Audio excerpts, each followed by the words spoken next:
Hi, this is Arya. Please subscribe to Talks of Cinema. தூய கல்ச்செக்கு எண்ணெய்க்கு நீஹா oil. Hi guys, this is Sirat Kapoor and you're watching me on Talks of Cinema. Welcome to Talks of cinema.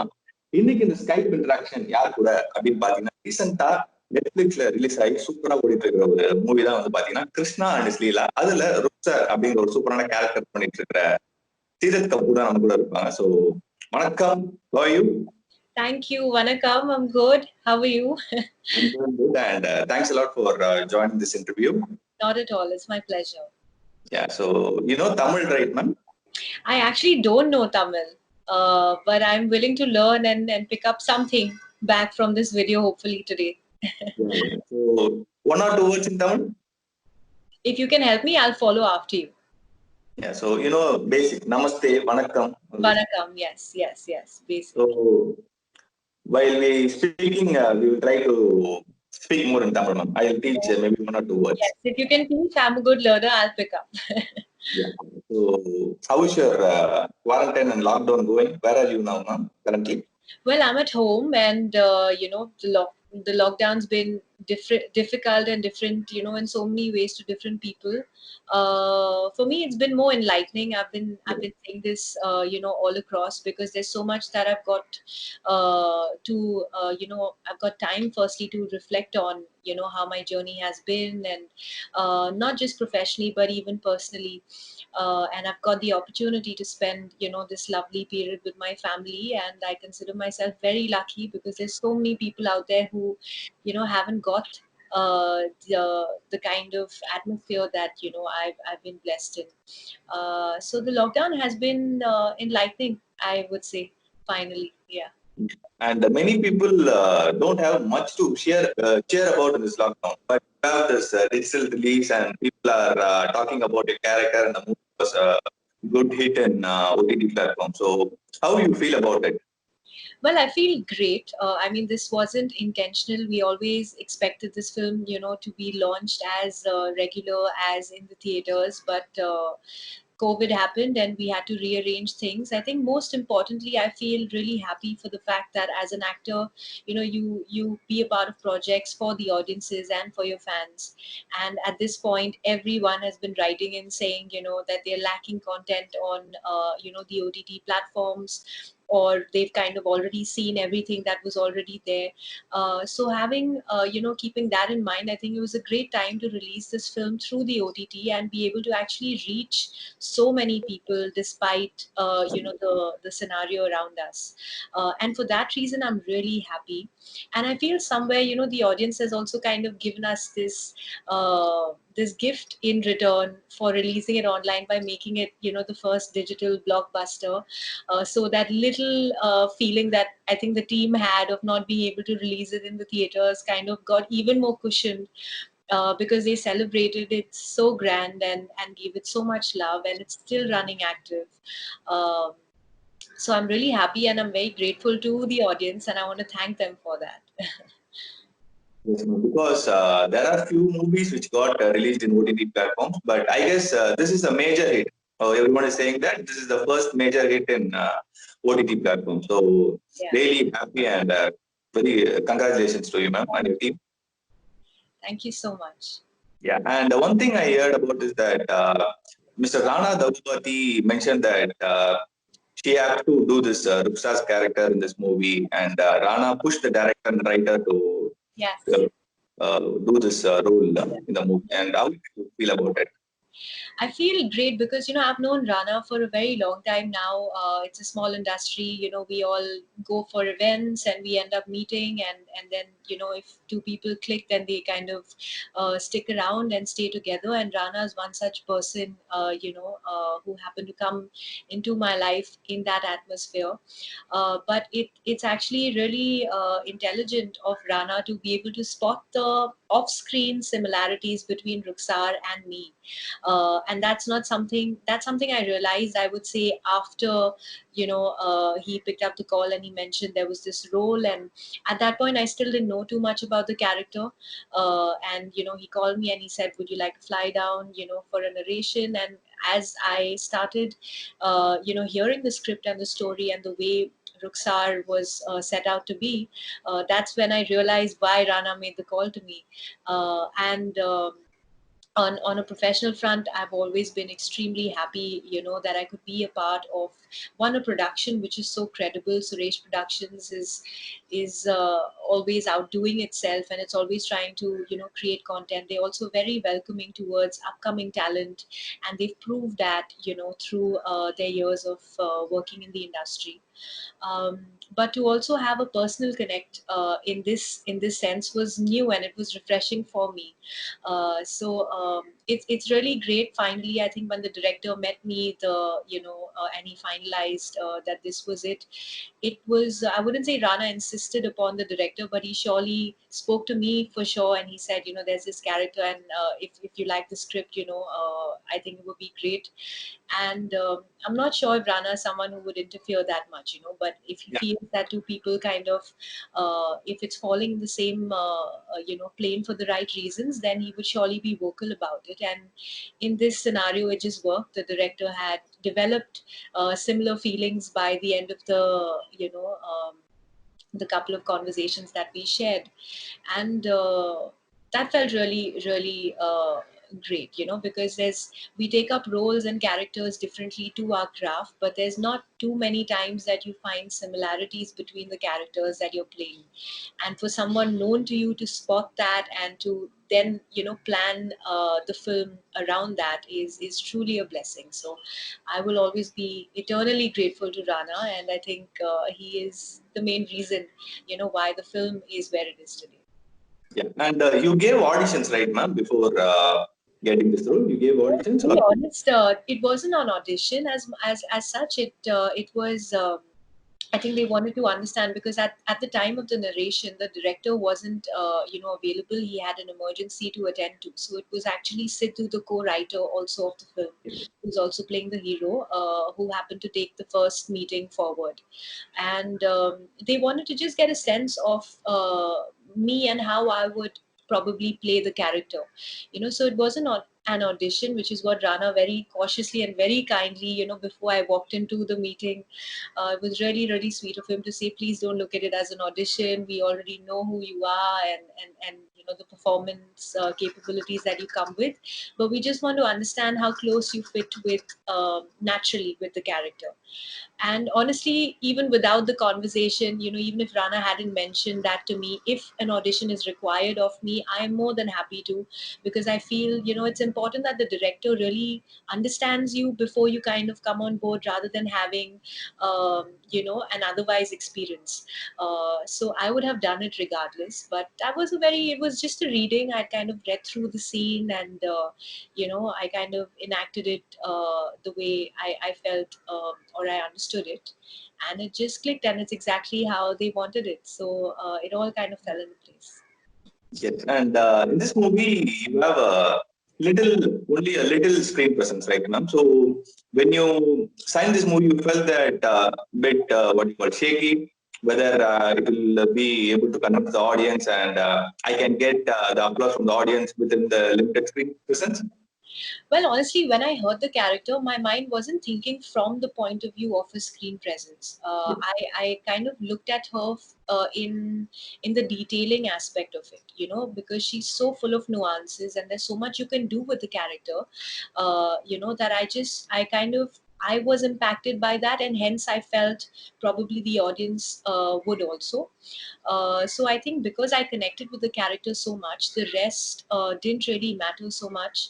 And I think audiences are very, very intelligent today. I feel that with time they're even growing, and the things that we might feel, or we felt at a point, which might be a hindrance, when we're signing a film, they kind of break these taboos, and this project is proof of that. The kind of love and appreciation, and validation that I'm receiving, despite the role being small technically, is proof that the audience isn't really looking at the quantity as much as it's looking at the quality. And that's why I feel like we come onto the same page, because I've done films in the lead role, I've done films being the only girl in the film. This was different to me too, and it was, of course, an experiment. It was a risk, but I've always believed that if you don't take a risk, then you don't really grow to the next chapter of your life. And yeah, I think it's kudos to the audience to be able to not, I mean, they could have easily not appreciated her, or not, considered her too much. But the kind of response that I'm receiving is a complete different picture altogether. So it's not just them appreciating her, but the extent to which they've gone all out, and they've in fact even asked for a sequel. That's so much more. That's way above anyone would have thought it would do. So I'm glad in that sense, and I personally choose my characters more relevant and more impactful for the people that they are and the influence that they probably carry, rather than it being a time to time duration. That doesn't excite the artist in me, honestly. Yeah, and it is also because of your performance and portraying of Ruksar, I guess, because everyone liked it. So that's the main reason. Yeah, she's honestly a very tricky character to play, go to say, because she's at a thin line of being very, very desirable to a man, but at the same time not being only about that. And just as you feel like, there's this air between both the protagonists, you also understand that she's actually more than that. She's a friend. She's always there when, he's actually confused in his bubble of what he needs to do next in his life. So yes, of course, the first impression is that, she's this gorgeous thing, and even the men in the film are constantly, the scripts and the writing is such where you're celebrating her to be this out of the world kind of a person.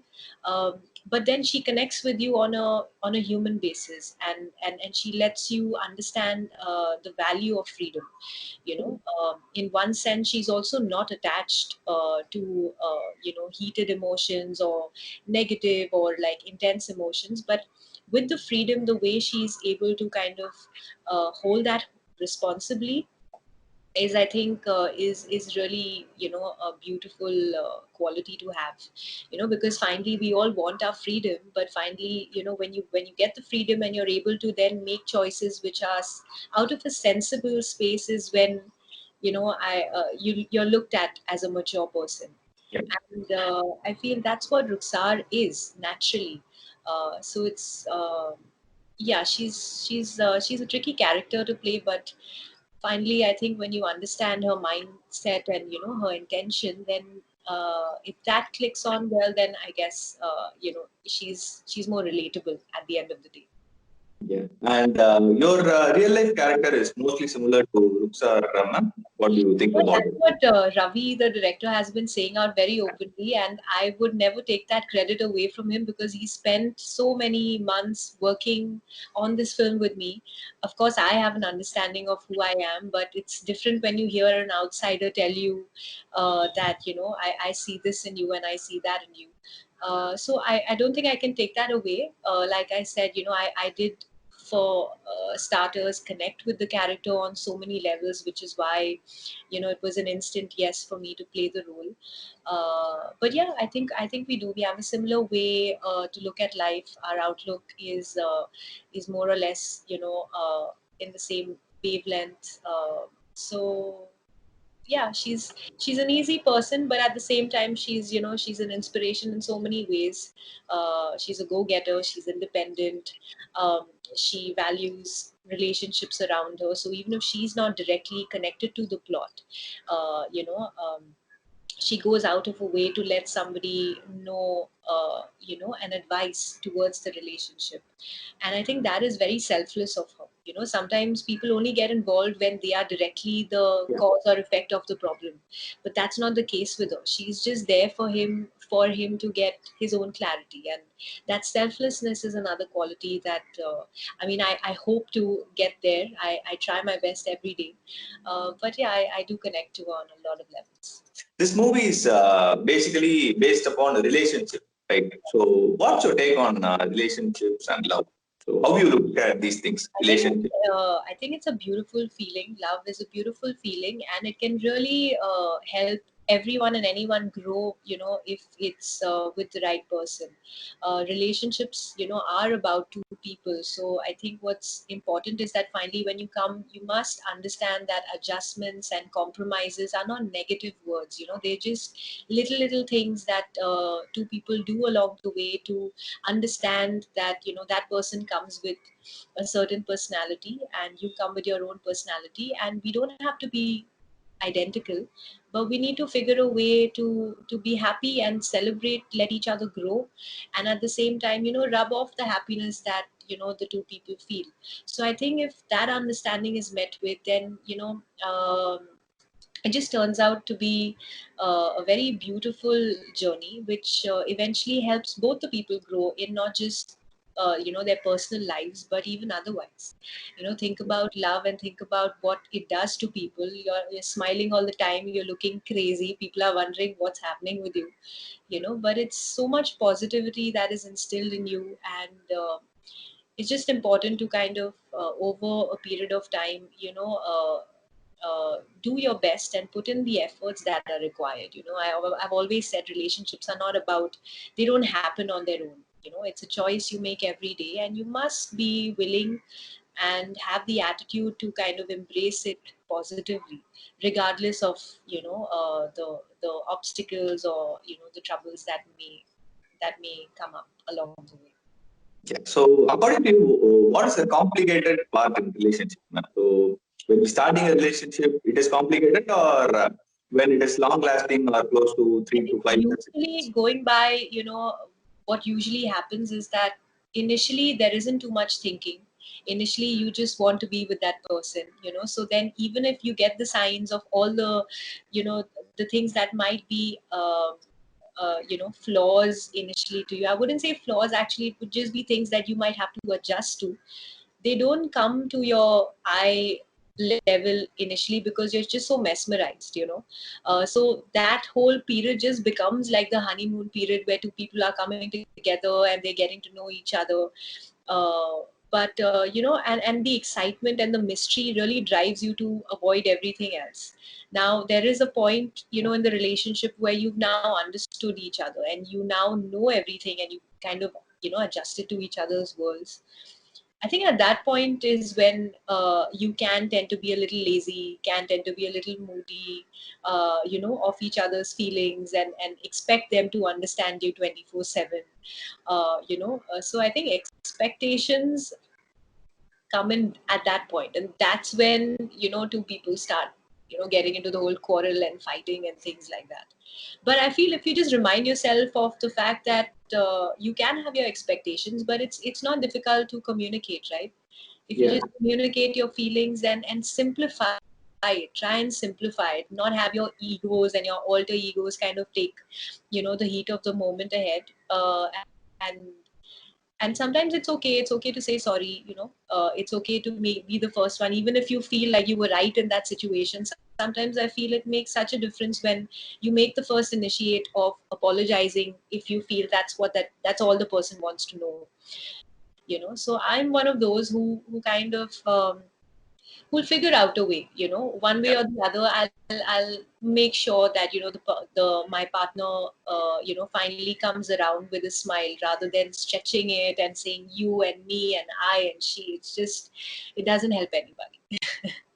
And I'm sure that you can definitely write a good love story, ma'am. So, I think you have, I would love to. Yeah, why not? Now yeah, you put thought in my head. definitely you can start writing a beautiful love story, and I guess it will become a huge blockbuster. Thank you. I Yeah. surely consider that in the future. So, as an actor, before you start to performing a scene, what goes through your mind, ma'am? So, please explain about it. I think I'm just trying to chase the pulse of the character. I also feel that your homework needs to be really well done, because it's very important to, when the director says action, it's important to not be thinking about what and how one needs to perform. You should already naturally go by the personality that you're playing, and that only happens when you spend enough time and practice with your scenes, your scripts. You do all the homework, you probably look up references, you understand, create a backstory for the character, even if sometimes it's not in the script. These are things that really help. So once you've understood the skin of the character, then it's only about kind of expressing yourself and letting different moods come across as per the scene. um, so I'm not thinking too much, honestly, before my take usually. Because I feel the thinking part of it I've already done. When finally I'm on set, I just want the command, and I want to just vent out all that I've kind of prepped for all this while. Yeah, that's about it. So, and the next question would be, how would you deal with positive and negative comments? Because as an actor, at the same time, you have many positive comments, but there will be at least a few negative comments because we can't satisfy everyone, right? So, Yeah. You said it. You said it right there. The reality is that you cannot keep everyone happy. But having said that, it's important to first be true to yourself. I also feel that somewhere, despite our profession, the person that you are decides a lot. It decides, your progress in life. It decides the company around you, the relationships. It decides how happy, you will be. So it's important to be positive in that sense, and if you are, then even if someone is coming to you with any negative feedback, you probably look at it as constructive criticism. Have a fair judgment of whether you really feel what the person is saying would help you in the future. And that's how I look at it. If I read something which is something against me, I don't look at it as it's against me. I look at it as probably a piece of advice which I could include if I'm willing to. And if I feel it makes sense, then I surely take it in. I don't walk around with the understanding that I know everything. yeah. I really do feel that there's so much I don't know, and along the way there's so much I can learn. And I've said this before, learning and growth, these are things that can come from various parts of the world. It doesn't have to come from only your director or only your mentor. Someone cleaning in your house could share an experience, and if you're attentive to it, you would probably take back a message, and that would help you in a different way. So that's how I look at it. And if there are times where I don't agree with what is written, which honestly has never happened, but I still feel, if hypothetically, if I'm in that scenario, I would let that person, have their fair share of opinion. That's completely okay. I feel respect is very important, yeah, whether it's in a relationship or whether it's with colleagues or your people. What is respect? Respect is I agree to disagree with Yeah. you, and not making a debate about it. So that's the way I go about it. Yeah, okay. And now, when you are planning to come into Tamil cinema, because many Tamil audience would have watched your movie and they would have been craving about, okay, I You're have the to. right person to ask if there's a lot of Tamilians watching, but I am very. I haven't signed the Tamil film, and I'm looking forward, because I feel like I'm an actor who chooses scripts according to its content. And whenever you think of content, I think of Tamil, and not just what they do, but how they do it. The execution aspect of it is so strong, and it's so raw, and it's so real to that world. So I'm, as an actor, extremely excited to be a part of the Tamil industry. But the closest I am to that is in my next film, which has already been shot. This is for all your viewers. It's only about time when theaters open, that we'd be ready to release it, where I play a Tamilian girl.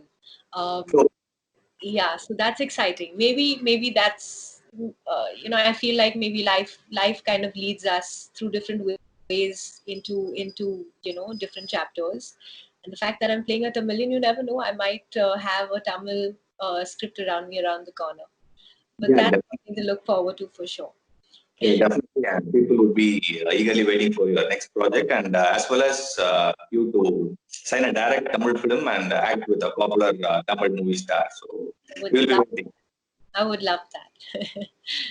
And one question I would like to ask is, everyone is now talking about that nepotism and how an outsider is treated in Indian film industry. So what's your opinion about it?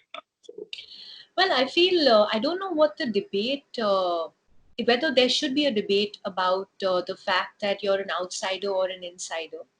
I think what's important to understand is that the struggles are everywhere, right? But as a human being, you want to try and create an atmosphere around you where it's as fair as it can be. Of course, nothing is crystal clear, and there will be problems and obstructions along the way always. But if individually we can all work towards an environment which is as talent friendly, then I think this conversation would kind of either calm down a bit or eventually, hopefully, in an ideal situation, not exist. I'm someone who doesn't belong to the industry, and I've made it my way. I've had my fair share of struggles.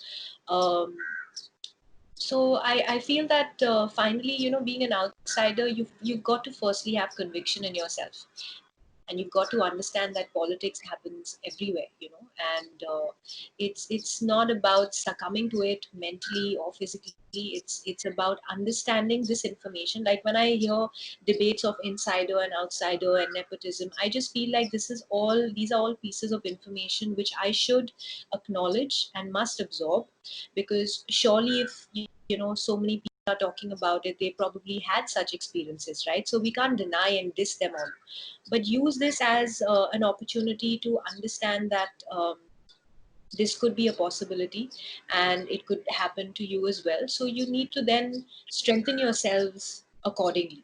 So I use this again as advice and as information, to be able to deal with whatever I have, in my future. And at this point, I think I would actually want to address all the aspiring actors or technicians, because there's so much out there on the internet, and it's getting very heated, and I'm sure there are a few minds who are a little doubtful now, of being able to carry on their dreams given the scenario. So to them, I would say that again, just use this as information to strengthen yourself, but don't give up on your dream. It's you who needs to make it. It's you who has the potential to deal with everything and anything, in order to push yourself to the next level. Nobody decides that for you. So I would actually use this opportunity with nepotism and all of that happening, because honestly, I agree to both sides. I agree that if I am born in a family, where which celebrates or has been in the acting industry, I will definitely have the privilege of so much more. Will I not utilize that? I don't think in a normal scenario, if we were given an opportunity like that, we wouldn't grab onto it. Of course we would.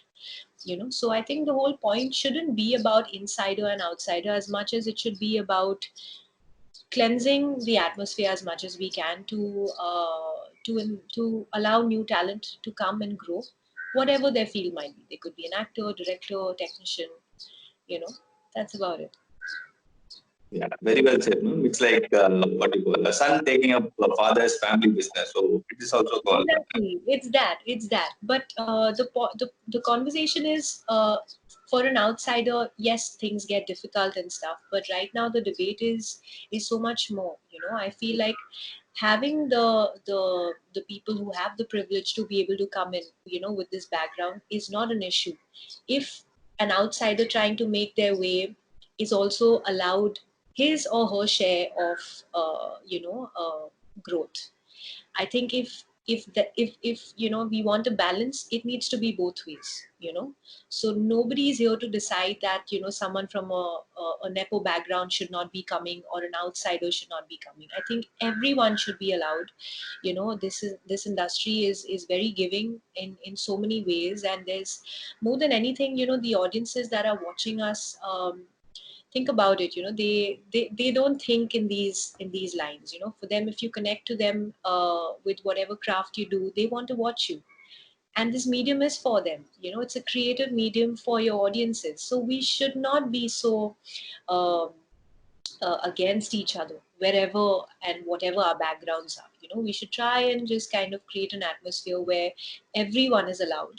And I think that's how I look at it. That's my belief.